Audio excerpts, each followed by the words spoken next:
What's up guys, Chigz here from Chigz Tech Reviews. So today I've got my hands on a brand new Android TV stick. This one is called the X98 S500.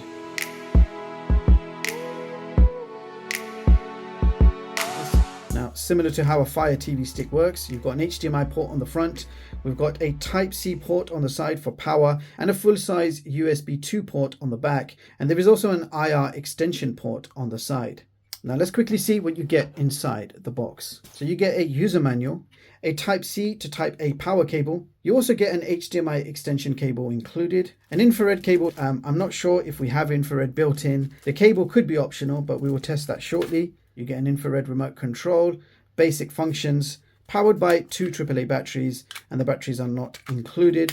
And last but not least, the TV stick itself. So quickly run through the specs. So this TV stick is powered by the Amlogic S905 Y4, which is a quad-core chip, along with the Mali G31 graphics. You have 2 gigs of DDR3 RAM, 16 gigs of internal storage. This supports 5 GHz Wi-Fi with Bluetooth 4.2, running full Android version 11, and this does support 4K at 60 Hz. So you're definitely not getting next-gen specs. In fact, the specification seems to be going backwards.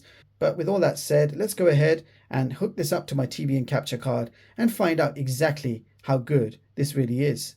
I'll be right back. So first of all, I ran a boot up speed test, and this TV stick took 33 seconds to fully load the home screen from a cold start. And I do need to quickly clarify, yes, you do need the IR cable for the remote control to work.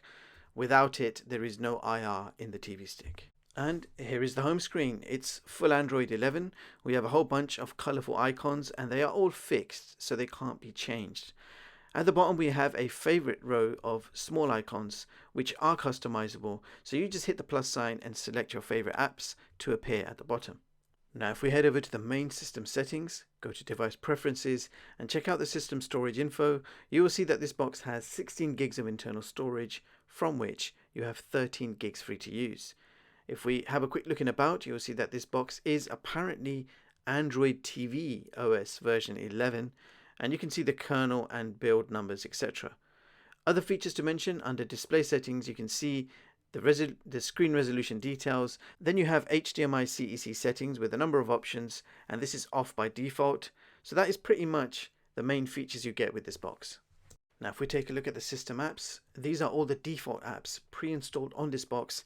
I've not installed anything yet, so this is everything you get, and there's quite a few to get you started, including YouTube, Prime, Disney, Netflix, and you get the full version of the Play Store to download all your other favorite apps.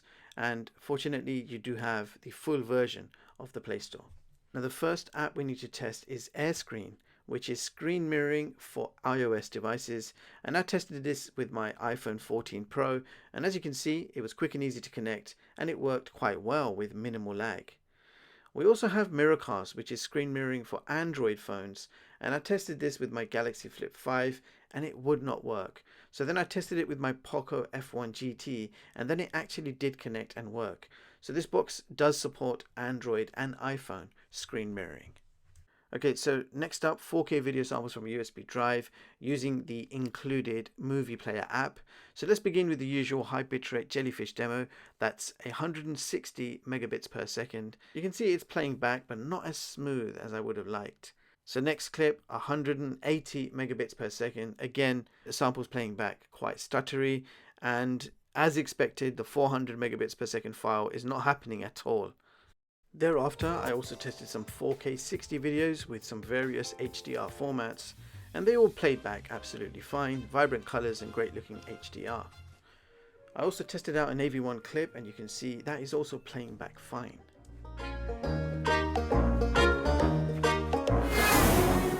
So that was 4K videos from USB. Now let's move on to the 4K YouTube test.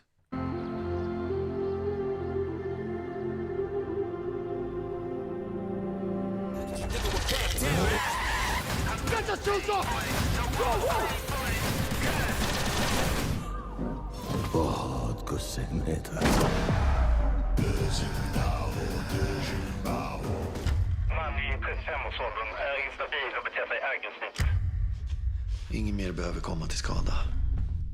Furthermore, in Netflix you can expect 540p streaming max, so unfortunately 4K Netflix is not available due to lack of licensing, so I guess limited to SD quality. What do you want to see?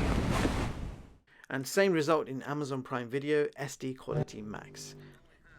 A lot of cubes. Now unfortunately Disney Plus would not open due to an update loop, so I tried uninstalling and then reinstalling through the included third-party app store, and then Disney Plus did open fine, and it looks like Disney Plus supports HD streaming max. Now moving on to the gaming test, starting off with Beach Buggy Racing.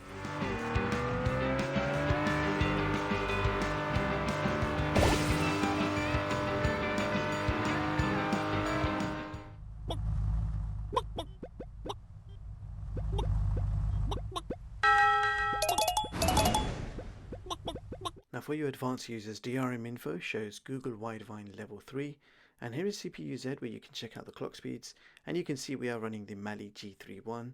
This box is running Android 11 and does come rooted as standard. And in the Wi-Fi speed test we achieved download speeds of 163 and upload speeds of 55 megabits per second. And for some context, here is my iPhone 14 Pro connected to the same internet network, and we managed to achieve my top speed of 596 megabits per second and 61 megabits per second upload. So poor Wi-Fi speeds in this TV stick. And here are the results for the internal disk speeds.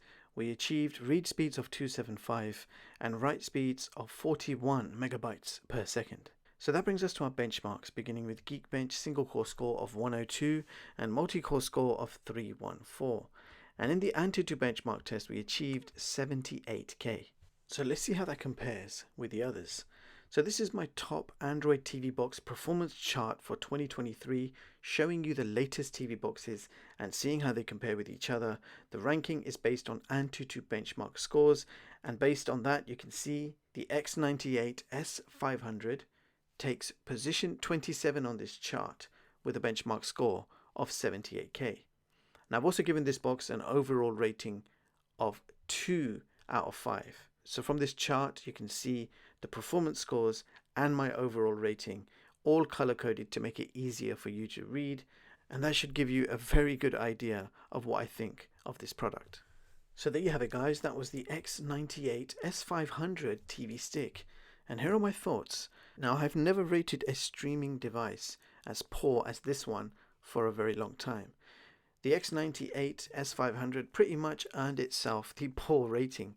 You got slow storage speeds, poor Wi-Fi speeds, poor performance, struggles with high bitrate 4K. You got low RAM, low storage, limited to SD quality streaming for Netflix and Prime. No Dolby Atmos or Vision supported. There is no built-in IR for the remote control, so you have to use the IR cable, and the remote itself is very basic and not that responsive. This company tried to make the cheapest TV stick possible and took a lot of shortcuts. Bottom line, I would not recommend this one to anyone. If you want a TV stick, the Fire TV stick is a much better option. And the new 4K Max Fire TV sticks are coming soon on the channel, so stay tuned for those. I hope you found this video useful. Thank you so much for watching, and I'll catch you all in the next one. Peace.